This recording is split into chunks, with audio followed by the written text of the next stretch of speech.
Welcome to Lombardi's Legends podcast, and always brought to you by Leaf Spirits Vodka, the best vodka in Wisconsin or anywhere. And Wags, we're making cocktails. What do you have in store today? Yeah, we're going to do a Wisco Mule. So, to start off with, we're going to do a ice-filled copper mug, and always using our Leaf Spirits Vodka, 1.5 ounces. And this is a really simple drink. You can do this at any tailgate. And then we're going to do a little splash of Cointreau or Grand Marnier. And then just spill with your favorite ginger beer, about 4 ounces. Garnish with a lime. And even when the kids are screaming in the tailgate, drink tastes delicious. Here you go. Let me try. Anybody who's a parent knows you got to have one once in a while. Go Pack, go. Go back, go.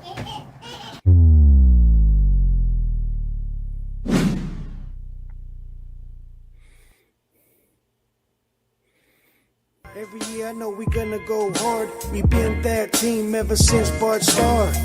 All my cheese heads go pack go. Ain't showing no mercy, cutting no slack, no. I ain't a bad sport and I'll even wish you good luck. Only thing I will. Good evening and welcome to Lombardi's Legends podcast on a spectacular Halloween night. And of course, always joining me is Dane. We are recording this live on our Facebook, Twitter, YouTube channel, or if you're listening later, Dane. I say that this version of the Packer season has definitely turned into a haunting nightmare. So, folks, if you're joining us in the chat, I think go ahead and give us a version of your favorite Halloween movie, scary movie title with the Packers theme to it. I'm just going to go with Nightmare at 1265 Lombardi Avenue. And Dane, you can think about it and give us yours maybe in a little bit. But how are you doing here this evening? I've been better from a Packer perspective, Wags. You talk about it. It's fitting that it's Halloween. The Packers, I don't think have won in about a month now. I can't remember the last time we've kind of hit this kind of dip. It was another pretty sad performance by the team. I mean, there might have been some positives here or there, but anytime you're losing a game on national TV that you really never had a chance in the game, it wasn't there for the Packers yet again last night. Maybe we can find some silver linings, but I'll tell you what, man, coming into this expecting a championship style season, and now this is what we're getting. It's a really unfortunate turn of events, and 4 losses in a row that ties, including what playoffs, what the losses have been in some of the last few years. So just a really tough way to start this year, and it's not even a start anymore. We're in the middle of the year, and it's just might just be what this Packers team is.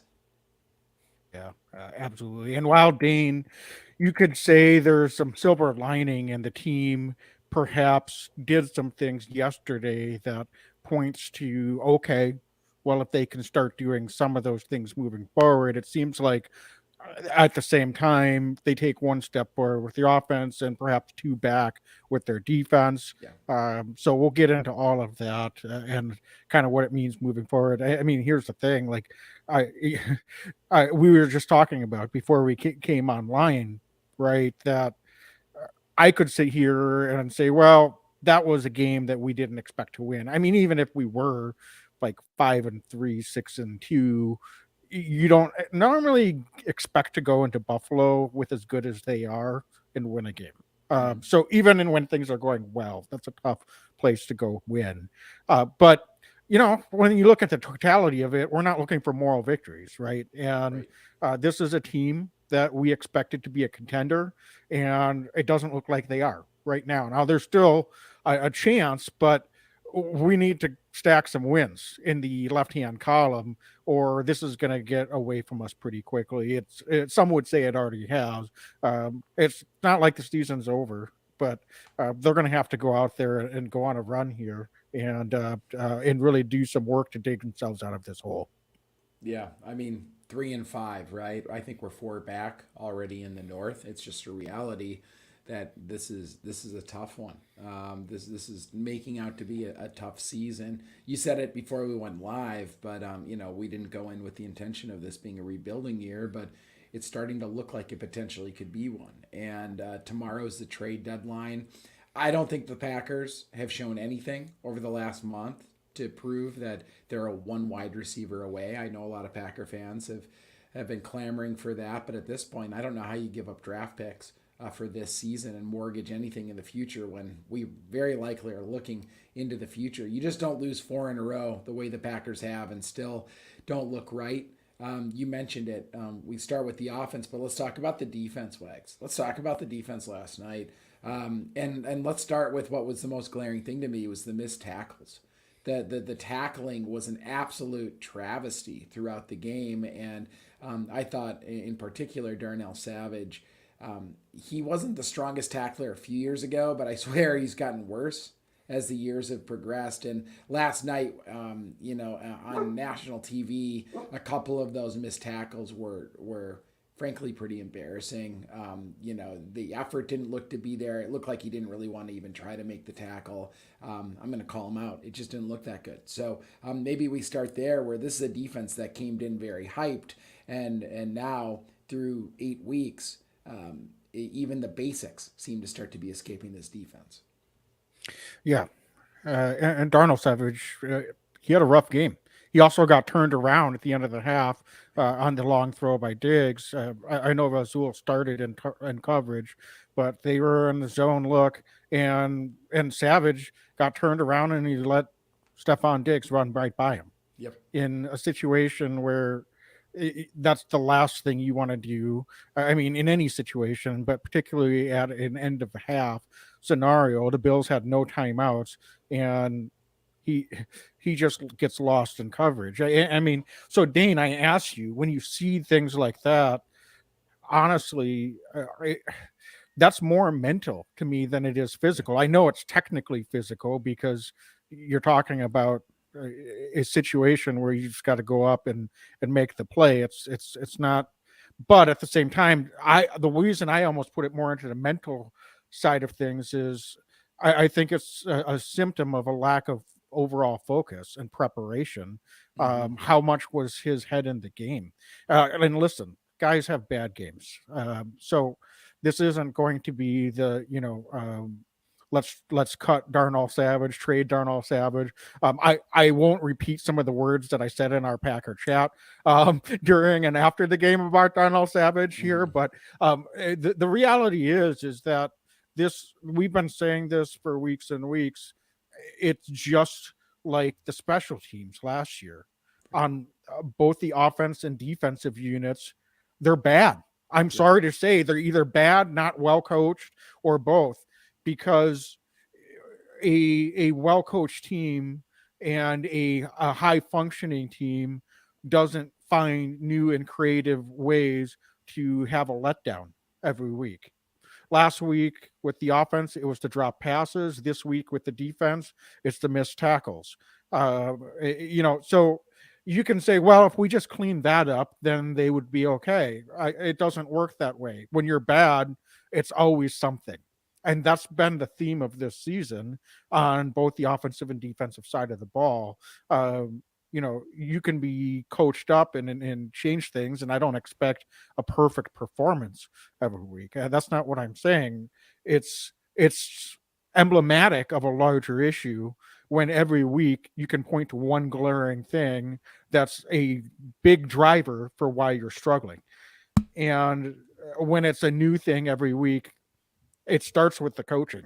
So Dane, I'm going to ask you, in the presser today, Coach LaFleur was asked directly, are you thinking about a change on a defensive coaching staff, a defensive coordinator? Mm-hmm. And he said unequivocally, absolutely not. Now, what else is he supposed to say? Right. But he did later say that we'd be, it would be crazy, I'm paraphrasing here, not to listen to our players. And also, and I assume he does this regularly, but he made a point to say that he himself sat in with the defensive players in film today to share his perspective and some accountability. So you know, reading between the lines, what are your thoughts on that? Because certainly the offense has had its share of struggles, but yeah, and so it's hard to just point the blame at the defense, but that was the side of the ball that was supposed to be the top 5 unit this year and was really going to carry this team until hopefully the offense could figure it out over the course of the season. So what do you think? Because I think you and I both have really defended the defense quite a bit, and to some extent that still holds. But at the same time, and maybe this isn't the best week, which is just how good Bills are offensively, but Right. it's just a spillover effect, and I think some frustration from the whole season that this defense just hasn't really carried its water. I mean, and we expected more. So, what do you think of Coach LaFleur's comments about the defense of players and the defensive coaching staff?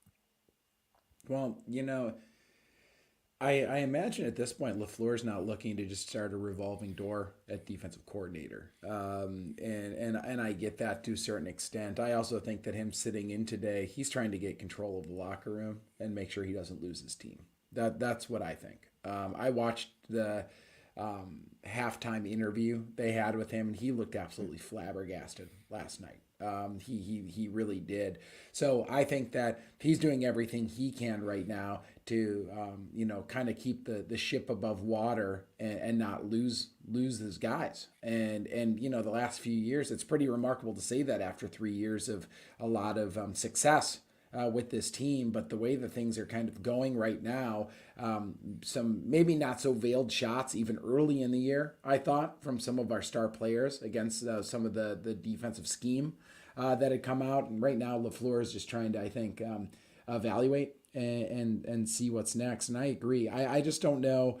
I mean, what's he going to say, right? When you're asked point blank, are you going to fire a guy? Like, you're not going to say, yeah, I'm thinking about it. Like that is not an appropriate response to that answer. I think that LaFleur seems to be a kind of guy that when he makes a decision, he's going to be swift with that decision. And I don't think that they would wait until, midweek during a press conference to kind of have that kind of dirty laundry come out. So all that's to say, I believe LaFleur to a certain extent, but I also wouldn't be surprised if things continue to go the route that they're going, if he doesn't make dramatic changes yet again with the defensive coaching staff, particularly the defensive coordinator. I do think that he's not afraid to shake things up. Now, mid-season would be a little bit out of the norm for Matt LaFleur, but being 3-5 is also out of the norm for Matt LaFleur. And if he sees this defense continue to slip, especially with the talent and the draft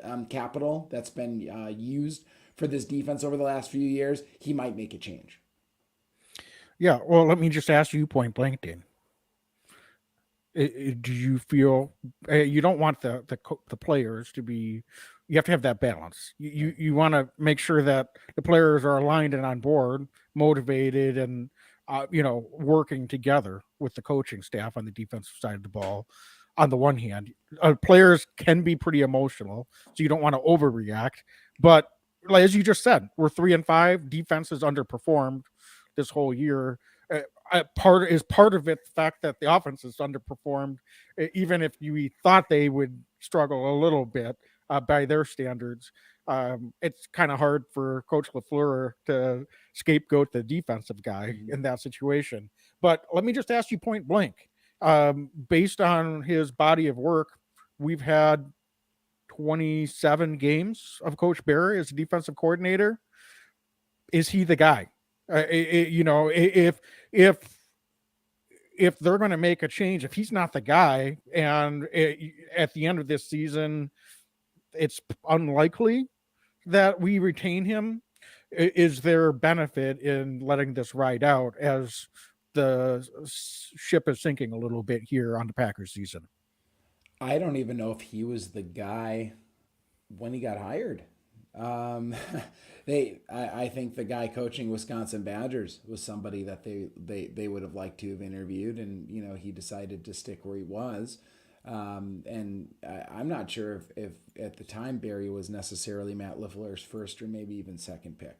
So the question becomes, reading the tea leaves and looking long term. Are they looking, does LaFleur think that he can target somebody in the offseason that's going to come in here, and it feels good to say let's get rid of a guy, but who are you going to replace him with? That's always the big question mark. But that being said, when you're 3-5, they're probably not making this move.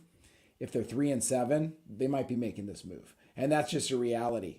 So Wags, I Well, wouldn't be if they're surprised. 3-7, the season's over. With all respect, like I hear what you're saying, but like, what at what point are you just, are you just sitting on the move and just letting it ride out? Like, I'm not saying they need to completely push the panic button. What I'm asking you, Dane, is over 27 games, in your mind, has Coach Barry proven to you that he can run a top flight defense? No, he hasn't, and he also hasn't through the body of his work as a defensive coordinator prior to Green Bay. There's not a body of work that you can point to. I mean, Don Capers, right, was a guy who later in his career was much maligned in Green Bay, but he also had a body of work that you could point to and go, this guy knew what he was doing with that 3-4, had a lot of success as a defensive mind in the NFL. I don't think Joe Barry has that body of work to point to. I think he's probably a very, very good position coach, but so far, success as a defensive coordinator has escaped him. And in 27 games in Green Bay, I haven't seen anything to make me think that he can make guys overperform with a defensive scheme. And that's just my point of view. So, no. And I don't think he's the answer long term in Green Bay. Yeah, he got a little bit of pass last year, Yeah. quite honestly, Injuries. because of the injuries. Yeah, absolutely. So you can't go to that excuse. Now, Packers got a little bit dinged up yesterday. Luckily, it doesn't look like anything that'll be long term impacting on the defensive side of the ball. But yeah, I agree with you, Dane. And that's why I'm pressing on this question, and I think a lot of other fans are as well. It's while I do think it's hard to scapegoat the defensive side of the ball. Again, that was supposed to be our premier unit, and they haven't played anywhere close to it. They've got six or seven first round picks. Devondre Campbell, all pro last year. Unfortunately, he hasn't played quite to that level this season. Rasul Douglas, all pro, or I'm sorry, Pro Bowl alternate last season, just hasn't played quite as well. Are they, is a Rasul Douglas in the right position? That's another question. Yeah. You're asking scheme, and last night, just to get into the game, I know a lot of fans are frustrated that we didn't have Jair Alexander shadowing Diggs last night, and he's the best receiver, and Jair Alexander didn't really line up against him all that often. Most of the damage Diggs did was against other corners, and those guys need to play better too. But at the same time, you've got the highest paid cornerback in the NFL, and it seems like the Packers are running a scheme that they're not putting him in a position to play against a premier wide receiver on our opposing teams. So you can defend it's hard to play a lot of man coverage. That's what they have said this season. And then last night, I get it with Josh Allen at quarterback and what he can do with his legs. Playing man and having your back to the line of scrimmage isn't always for the best, but there's other ways to scheme up looks and put your defense in a position to be successful. That's what they're being paid to do. And it seems like Coach LaFleur, with all respect, has a lot of excuses, and it's running a little bit thin, I think, to both myself and a lot of other Packer fans. When he gets up there and he says, well, we can't do that because of what Josh Allen can do with his legs. Well, we ran a soft zone and he still killed us with his legs last night multiple times. So what they were doing wasn't working. So Dane, I asked you, at what point are you going to just continue to run out the same scheme that doesn't seem to be playing to the personnel, the strength of the personnel, isn't necessarily getting them motivated and, playing with physicality and together. But they seem to be playing more for themselves, to be quite honest, a lot of times. And to me, that's on the coaches. So I don't know. I'm my patience is running a little bit thin. So I don't know what your thoughts are on what they were doing from a coverage standpoint. It makes no sense. Honestly, it makes no sense to me. You said it. They paid Jair Alexander a lot of money. Listen, if you don't want to play your best players, then let's not pay top flight money for guys, right? Because like it just doesn't make sense to me. If you're going to pay a guy top cornerback money, you got to trust the guy. Or otherwise, why are we investing in him? Why have we done what we've done with Jerry Alexander? It just doesn't make any sense to me. And I'll tell you what I feel like this Joe Barry defense and this scheme has become is they're afraid to do anything well. So instead, they just roll guys out to do a bunch of different things okay to try to be, I don't know if it's cute, I don't understand it, but why not just try to take away the number one wide receiver and then do everything else, right? But like, why don't we just try to take away their best player, the best of our ability with our number one corner? Instead, we seem to try to scheme things up. We play the soft zone and, we get cooked a little bit here, a little bit there. We miss some tackles and then we just get torched. It just doesn't really make sense to me. And that's where my frustration comes in is what does this defense do well? What are they hanging their hat on? And I don't know what that is at this point. And you can probably say that about this entire football team outside of maybe the run game last night is what are you doing well? Let's just define who we are and then we can figure out the rest of it. But we're not doing that right now. So right now we're just kind of average to below average across the board defensively. And it's just frustrating to watch. Yeah. Average to bad defenses react to what the opponents are doing to them. Yes. Spot on. We came into the season talking about how the talent on this defense would give the coaching staff an opportunity to dictate terms and make the offenses we're facing react to what the defense is doing. And you're so spot on, Dane. We're still playing as if we've got personnel that is a lower half of the league level of talent. And if you're playing tentative and reactionary, your players, if you scheme that way, your players are going to play that way. So, yeah, that's why I'm ready. I'm sorry if it's, we talked about last week. We don't like to call for a guy's job and Amari Rodgers. But again, where's the accountability? The reality is I'm not saying this as a 1 week reaction. We kept a good Bills offense to 27 points. You could do a lot worse. So it's not just about last night. This is a 27 game read on Coach Barry. And quite honestly, what I'm seeing from the players, the players have to play better, but at this point, to me, a change needs to be made.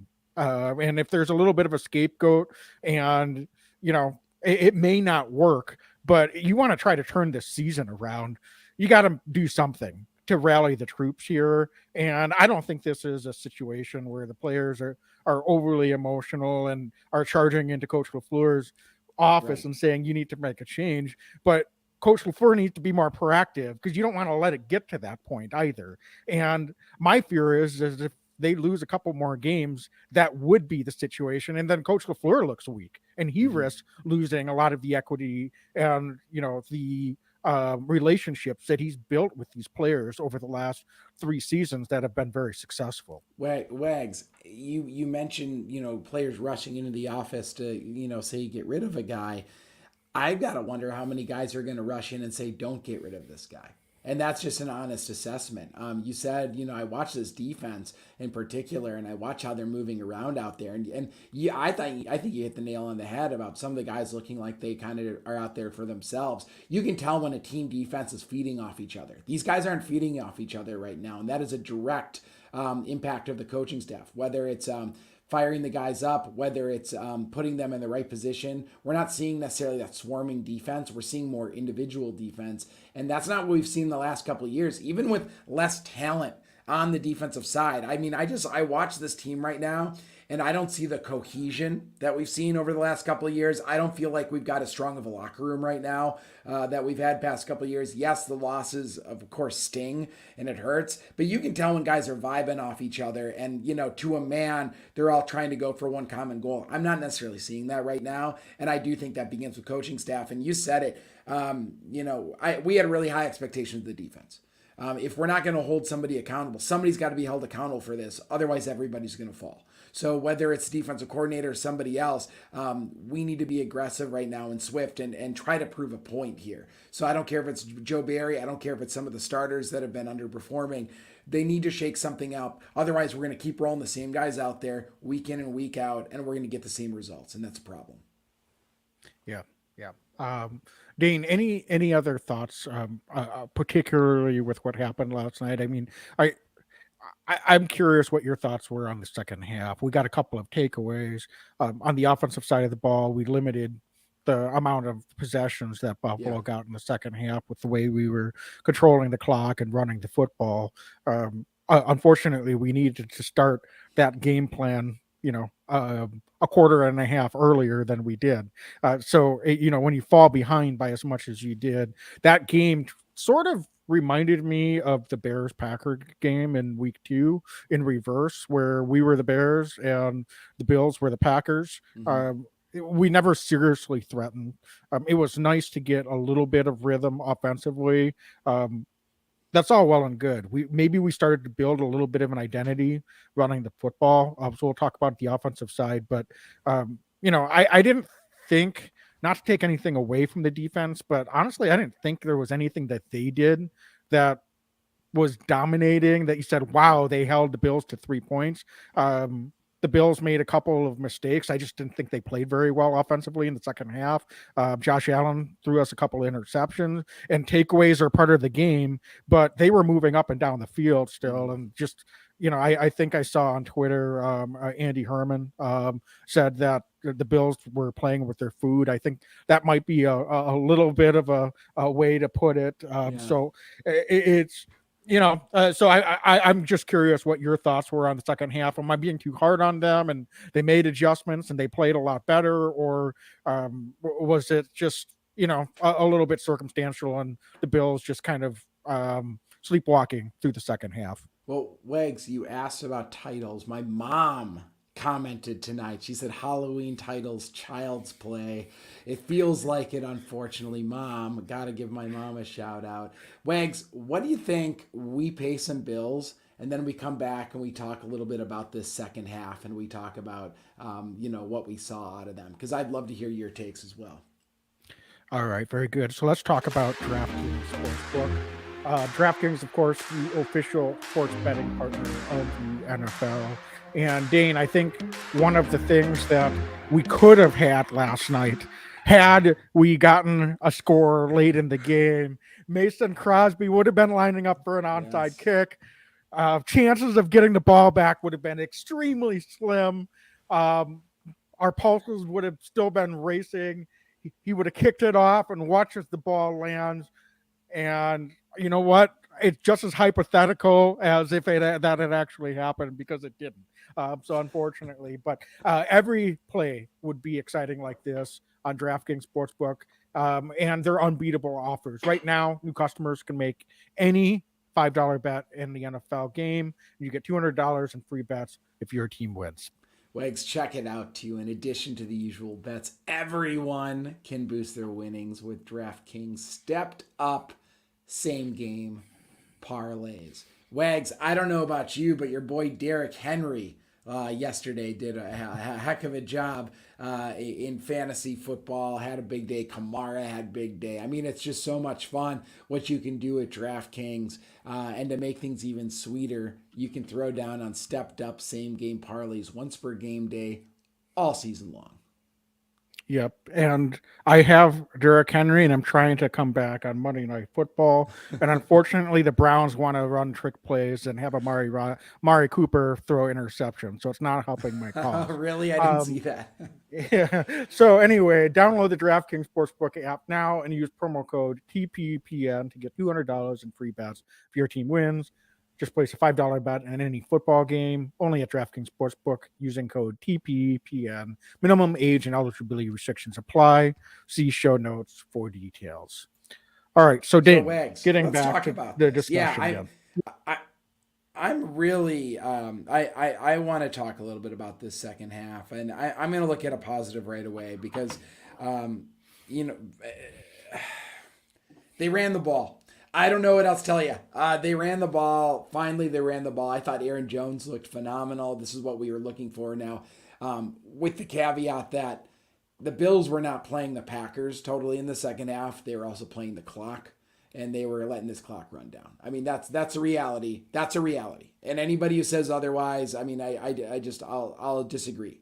That being said, this is going to sound wild, but the fact that the Packers offensive coaching staff just stuck to the run, I liked it. I would like to see the Packers continue their stubbornness as the season wears on, because I do think that this is the identity that we should be looking for out of the offense. Now, granted, I don't want to be down 20 points trying to run the ball every week, but if I can take one very minor silver lining out of this week, it is that the Packers were consistently running the football unabashed. Didn't matter what the score was, didn't matter anything else. They stuck with something that worked, and we've seen in past weeks in games where the score was still in doubt, the Packers would run the ball once or twice and then just get away from it and go 3 and out shortly thereafter with a couple throws. So if the Packers consistently run the ball, I do think they have a chance to win more football games playing more of the style of the offense that they did yesterday. Now, is that going to continue? It remains to be seen. But I was really glad that we didn't see Rodgers just sitting back there chucking the ball 3 times, 3 and out, 3 and out, 3 and out, because that would have been even more maddening. So it was nice to see them at least get something going. Yeah. Speaking of Aaron, statistically, he didn't have his best game, but I thought he had some of his best downfield throws that we've seen all season. So that was one other silver lining. I would say that, unfortunately, as much as I was pleased to see them move the football, and we talked about going into the game, even on some of the possessions that they didn't score, they were moving the chains, and that's what they had to do. In the first half, unfortunately, they just didn't finish enough series. They needed to finish 1 or 2 more series to keep the ball away from Buffalo and put a few more points on the board. Putting 7 points up in the half against Buffalo, it's just not going to do it. No. So that first half was what really killed them. I think, honestly, if they had been able to finish off their last series, that keeps, I know Buffalo just got 3 before the half, but that could be a slightly different ball game if it's just 21-10 versus 24-7 at the half. So you can quibble with Coach LaFleur's 4th down decisions and not giving Mason Crosby a chance to kick field goals. Dane, I don't know if you have any thoughts. I personally didn't have an issue with either of those decisions in the moment. This was a game that you knew that we were going to need to put up points to be able to keep up to Buffalo. And it's a lot of 24/7 hindsight to say, well, those 2 field goals sure would have been nice. The Packers had the ball at the end.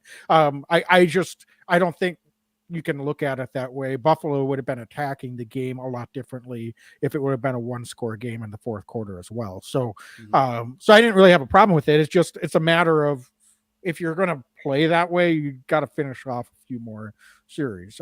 It was nice to see Romeo Doubs make some big catches. So in some respects, both of our X factors, you with Aaron Rodgers and myself with Romeo Doubs, they showed a few things. They had some moments. It wasn't enough, obviously. We know. So I guess in some respects, you can say, well, they got some things going in the second half. They found a little bit of an identity. But then I am also going to come back and ask you another question, Dane, because Aaron Rodgers had some thinly veiled comments after the game, kind of, and again, paraphrasing, suggesting, well, I guess I had to be a game manager today, if that's what we're going to do. But I don't know what. He was asked how this Packer offense can be successful, and he said, I don't know if that's what we need to do. I think we still need to throw the ball downfield, which is true. We do. So I'm not disagreeing with this comment. It's just we've been reading between the lines that number 12 is kind of a part of this identity problem all season. And, I think yesterday, one thing I would say, and I don't know if you agree with this, Dane, perhaps what it is Aaron coming to the recognition of we can't be what I want us to be. We have to be who we are. Mhm. And if they're able to settle in, that doesn't mean, Aaron, you have to become a game manager, a quarterback, but it does mean that we have to have some type of offensive identity and rhythm. And then maybe you'll get some more opportunities to get on the same page and play action, or to be able to throw downfield and get some of these young guys' confidence going.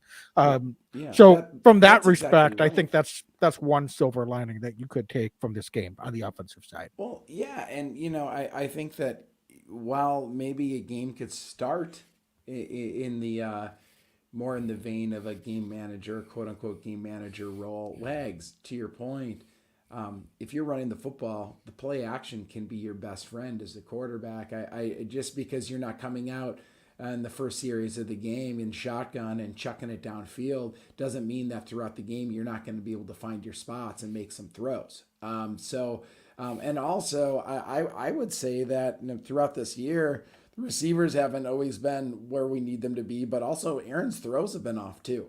He's missed a lot of receivers throughout this season. So if they can settle in a little bit more and run the ball, and Aaron can pick his spots and find open receivers like he was able to do yesterday, or excuse me, last night, then I think that as a whole, the offense could benefit, but it could be a symbiotic relationship. Aaron Rodgers could benefit individually off of their strong running game as well, because I do think he would open up more passing lanes for him to be able to find his open receivers. So I would hope that he's going to lean into this, because if he does want to sit back there and throw 30, 40 times a game, not that that's necessarily what he's suggesting, but that's just not where this offense is at right now, and that's not where it's going to be probably for the remainder of the season. But if they do settle in, run the ball, some short passes, find your spots for some big plays, do that RPO, he might have a chance to have some pretty big games still for this year.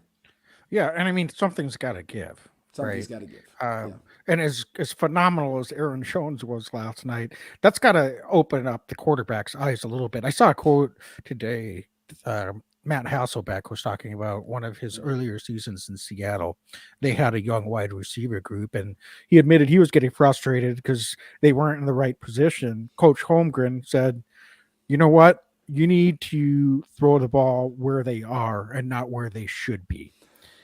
And I thought that says a lot, because Aaron Rodgers is good enough to be able to see the field, and maybe he just needs to throw the ball where they are and not where they should be. Give his guys a chance to make some plays like he did with Romeo Dobbs' touchdown. That throw also is another indicator that hopefully should open number 12's eyes and say, Yes. you know what? He wasn't that open. I threw it up, and he kind of wasn't running the cleanest route, but he was able to get his body in position and make an incredible catch.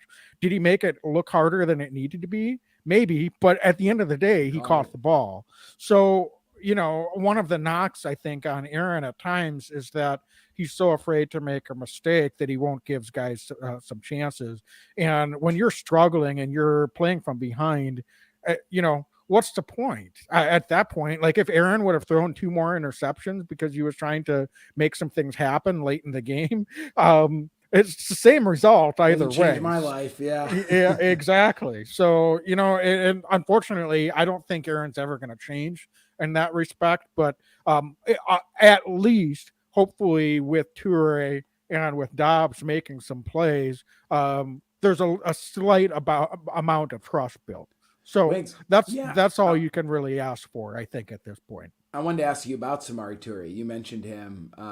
Hadn't gotten a lot of looks in previous weeks. I think he had his first catch last week or the week before in the NFL. But this week, I thought really showed up late in the game. What was your impression of him? Because this is a thin wide receiver group, even when fully healthy. But the Packers kept him on the roster. If everybody recalls, they figured out a way to keep him on.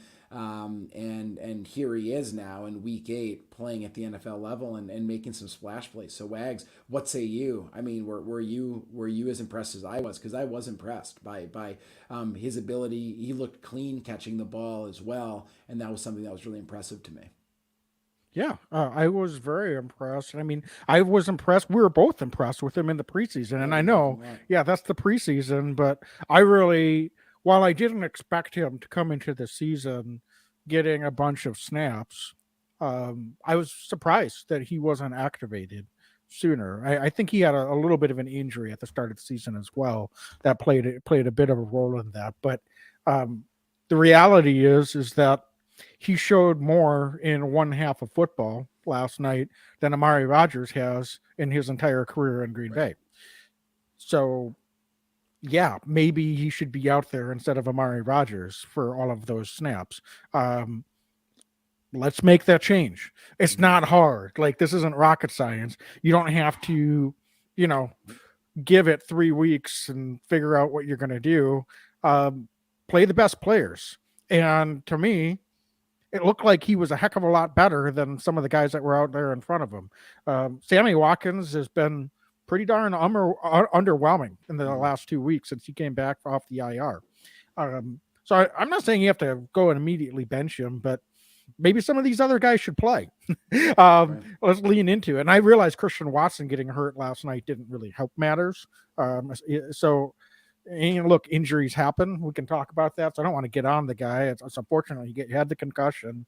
It's not like he intended that to happen, but unfortunately he seems to be made of glass. I hate to say it, but early in his career, he has not proven that he has any ability to stay healthy from the preseason to in season to now. So, I hope that changes, but it doesn't seem like it usually does.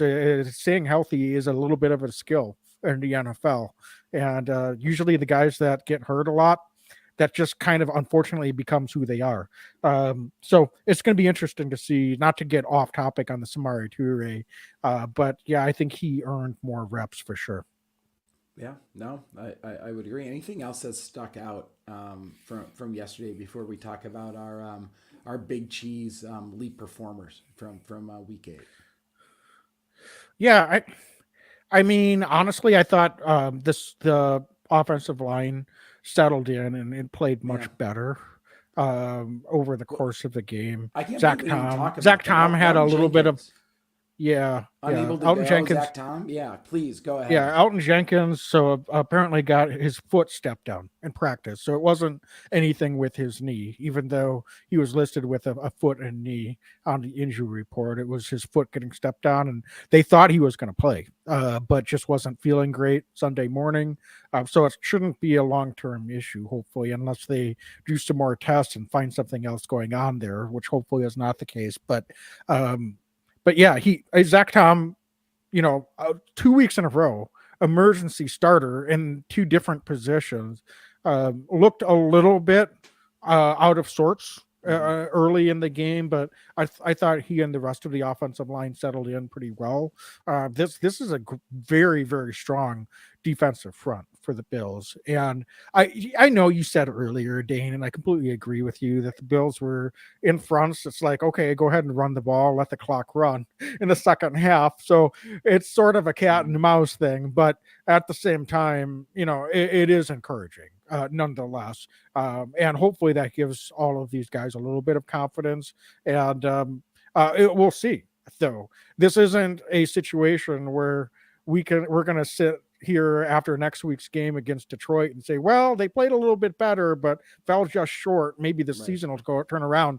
It starts now. They're either going to go and put together some wins. It's not just about playing better football. You got to go out there and get some wins. And so we'll see. But yeah, I think the offensive line to some degree at least has some identity and something to build on, and hopefully Elton Jenkins is healthy and ready to go this week. Yeah, it's 2 weeks in a row, and it was good to see Bakhtiari back out there, right? I mean, there are some pluses with that offensive line, and I think I'll just say it. I think Zach Tom's going to be a pretty good player for this Packers team long term. The fact, as you mentioned, to be able to spot start as a rookie at left tackle and left guard in back-to-back weeks of the NFL, not necessarily expecting to play either of those times, and to be thrown into the Wolves the way he did against really good defensive talent. This dude's going to be able to play. He's going to be a starter for the Packers as soon as next year, consistently somewhere on that offensive line. Yeah. Yep, absolutely. So, yeah, I don't really have anything else on the offense. Dane, I think it's time, unless you have anything else to add, to get to. I'm Oh, just going to go flip to ahead. the defensive side quick as well. I thought Eric Stokes, it looked like he got pulled yesterday. So that was just kind of a fascinating thing to see, them yanking him, Keyshawn Nixon getting a lot of looks. And honestly, I thought Savage would get pulled for Rudy Ford or somebody else's safety. It didn't look like he did. But, we talk about accountability from the coaching staff. I'm certain some of the guys, everybody notices on that team when somebody gets yanked that way. I'll be curious to see if the Packers continue to kind of work that and pull those strings a little bit as the season progresses. But I think it's important. If guys aren't performing, we need to be able to put somebody else in there, even if it's to prove a point to the defense or the offense. Yeah, and Coach LaFleur, he didn't pile on Savage by any means, but Yeah. he didn't exactly defend him either. He just said, those are plays that he's got to make. There's no ifs, ands, or buts about it. He's got to clean up and make those tackles. So, they all understand what the stakes are and what needs to be done. So yeah, to your point, Dean, does it mean actually taking the next step and putting someone else in there? I'm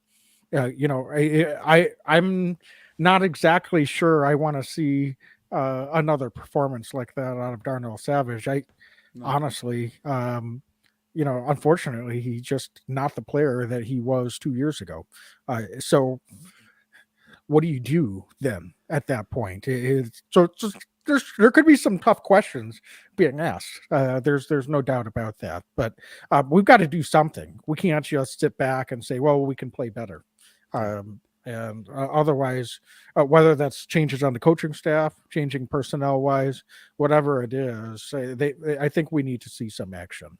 Does Savage remind you a little bit, maybe not in style of play, but kind of some of the same issues that we're now having with HaHa Clinton Dix? I remember HaHa a couple of years, his first couple of years, there were moments, and then started missing tackles and just seeming to be a step off, and seeing some of the same trends with Darnell Savage. Last night, in particular, I was like, oh, that reminded me a lot of HaHa Clinton Dix later in his tenure in Green Bay. Just something I was watching, noticing some parallels yesterday. Yeah, the lack of focus, I think, would be in preparation, and not being in the right place on the field, having very little interest in making tackles.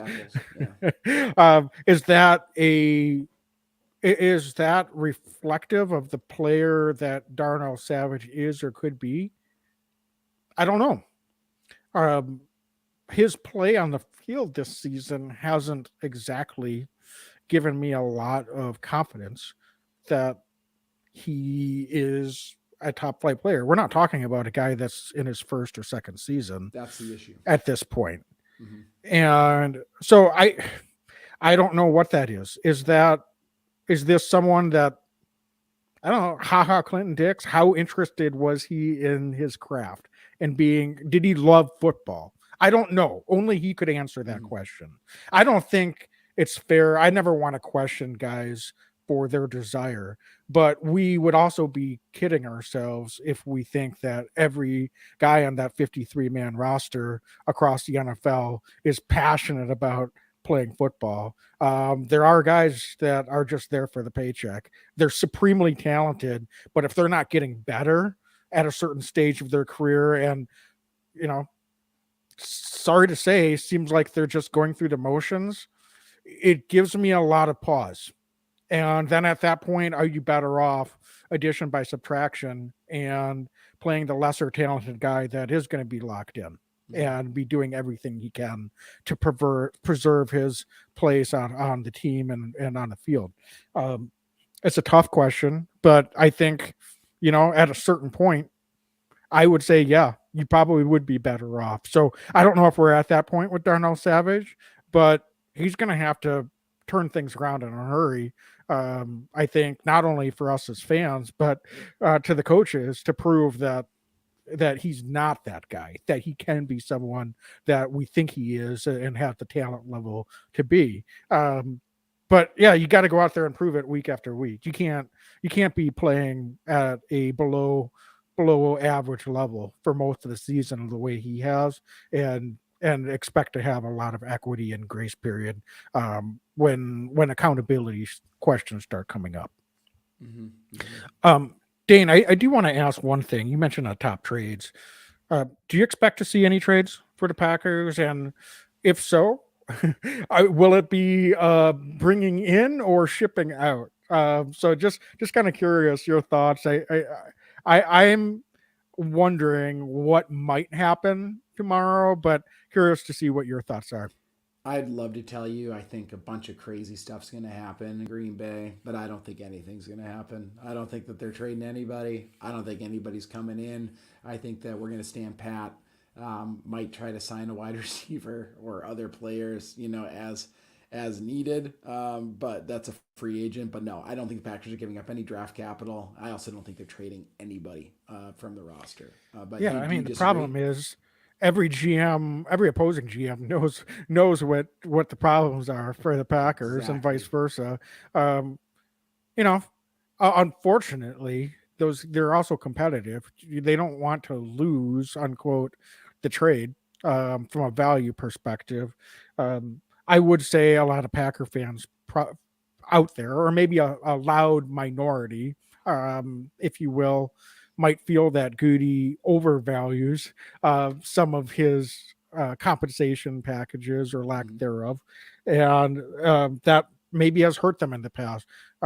This is not the season; they're a player or two away. Right. I would have much preferred them be more aggressive in the last couple of seasons versus this year. But I also would you be shocked if I don't think we have any marquee guys getting traded away, but would you be shocked if we traded someone that's maybe a free agent to be? Flip them for a late round pick, someone like a Dean Lowry, heck, even a Darnell Savage. We're talking about him right now just to kind of shake things up and perhaps just cash in if you think that you're better off moving forward.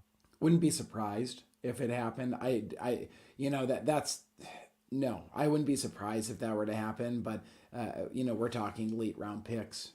If it, for any of those types of guys, I don't think any top tier guys would be leaving this roster. But yeah, wouldn't be a total surprise. But I do think end of the day, Packers stay pat. They might be listening and they might be having conversations right now. But end of the day, I doubt we're going to see anything happen for any of our marquee guys.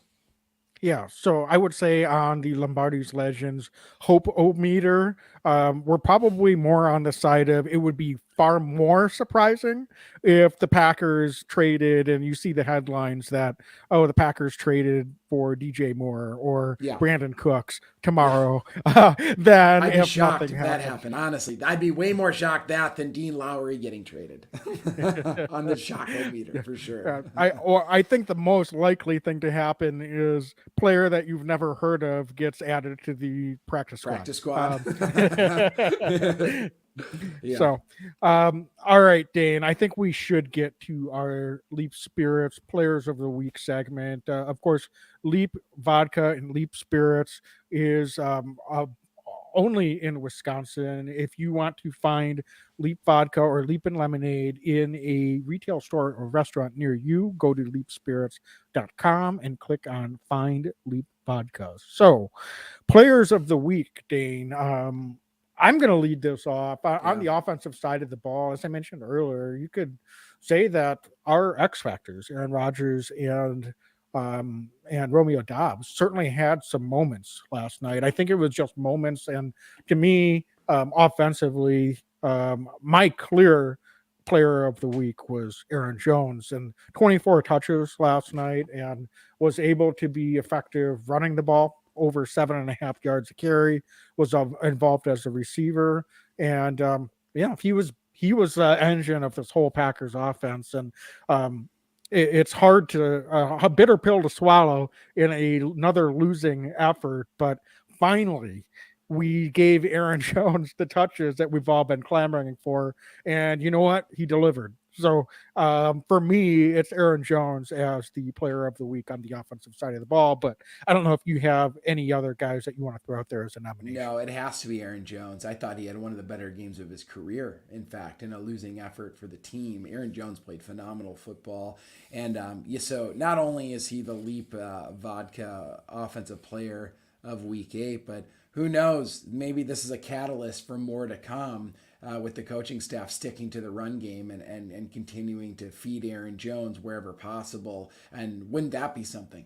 If out of a loss in week 8, a 3-5 Packer team starts to ride the hot hand of Aaron Jones and really feed him, and we can start to win some football games. Wouldn't that be something? So, but I'll tell you what, Aaron Jones absolutely is the offensive leap offensive player of week 8. I thought he just played phenomenal ball. Wags, how about on the defensive side? I want to hear your take on this as well. Really tough first half for the defense. Second half, obviously things turned a little bit for a number of reasons. But who's your leap spirits defensive player of week 8? Yeah, I mean, this was a little bit harder. Honestly, for me, it was Preston Smith. He is someone that just continues to do the underappreciated things that don't show up in the box score. His work to try to corral and contain Josh Allen when he ran to his side of the field. He ran him down on one play that I remember, and it's not just one play. He continues to be effective when they run to his side. I thought Rashawn Gary, second week in a row, he just got washed out upfield, and Rashawn needs to, as a young player, realize that if you can impact the game, even if you're not getting a sack in every game. And he got some pressures, but I really didn't think he ever came all that close to actually getting a sack. It was like just being in the vicinity. And Preston Smith, meanwhile, I think just does things the right way. And I'm not singling out Rashawn Gary and praising Preston Smith, but just trying to, look at who individually did their job the best. To me, Preston Smith was the guy last night that actually did his job. And that's what we need from all 11 on the defensive side of the ball. There was too many other guys that just were not consistent in doing their jobs. And we didn't even talk about Quay Walker. And I know he felt very badly, rookie, getting caught up in the moment and emotions. It can't happen though. And that hurt them. Maybe not significantly, actually, given the circumstances and the way the game played out. But the reality is we can't have those things happening. We've already talked about Darnell Savage. Adrian Amos slipped back a little bit last night. Didn't have a glaringly bad performance, but just didn't play to the level that he had the previous couple of weeks. I would like to throw Jair Alexander out there as a potential nominee, but I think he did his job. Unfortunately, the coaching staff is putting him in a position where he's not able to make the impact that he should be able to do when he's doing his job. So I'm going to throw Preston Smith out there, but that's not an ironclad lock. So Dane, I don't know if you have anyone else that you wanted to nominate. It was between Jair and Preston Smith actually for me as well. Jair, I think, had more of the stat line this week. I think he had a few pass breakups and certainly the interception as well. But I think he sold me on Preston Smith because he's a true professional, right? He's a guy who's just week in and week out is steady for this Packers team. He'll do whatever they ask of him to do. You need him to go into pass pro, like he's going to get into the pass defense. If you ask him to rush the passer, he's going to do that. He's going to do his best to play the edge, and we saw it yet again this week. He's just not a selfish player at all. He's a leader. I'm gonna double down on Preston Smith being the Leap Spirits defensive player of week 8 for all the reasons you said, but I think it goes perhaps even beyond just his performance this week, but just as what kind of leader he is, and he goes by example week in and week out for this defense. Yeah, and I think to your point, Jair Alexander was right there for me too. Totally. Obviously, as I said, certainly an honorable mention with the interception. That's great to see. Mm-hmm. No matter how you get it, it's nice to see. I just wish for Jair Alexander's sake that when he's having a good performance and playing good football, that he could just be in a position to have more of an impact on the game. And I know you could say, well, he made an interception. Well, that's great, but they came out in the first series and he had a pass breakup on the first throw attempt from Josh Allen, and you're like, wow, is this going to be a vintage Jair Alexander game? And they just went away from him. But the Packers scheme allowed the Bills to do that. So I felt like they took Jair Alexander out of the game themselves to a certain extent. And that's what's so disheartening about what they've been doing out there, is they're just not putting a stamp on the game and putting these players in a position to dictate and make an impact and utilizing them to the best of their strengths and the best of their abilities. So Jair is being hamstrung to a certain extent. Just my opinion. I think a lot of Packer fans and their frustrations would probably agree with me. Maybe the coaching staff would be able to talk ball and explain things and break things down to help us understand better. But unfortunately, we don't have that luxury. So we're going to continue to armchair quarterback this thing and wish that we could see what we're hoping to see from our star players. Yeah. Wags, so after this week, we head to, we have a matchup with the Detroit Lions, and I know that we'll be previewing it this Thursday evening for those of you that watch live, and of course, many of you who listen to the podcast form of this on Apple Pod or Spotify. So please rate and review us.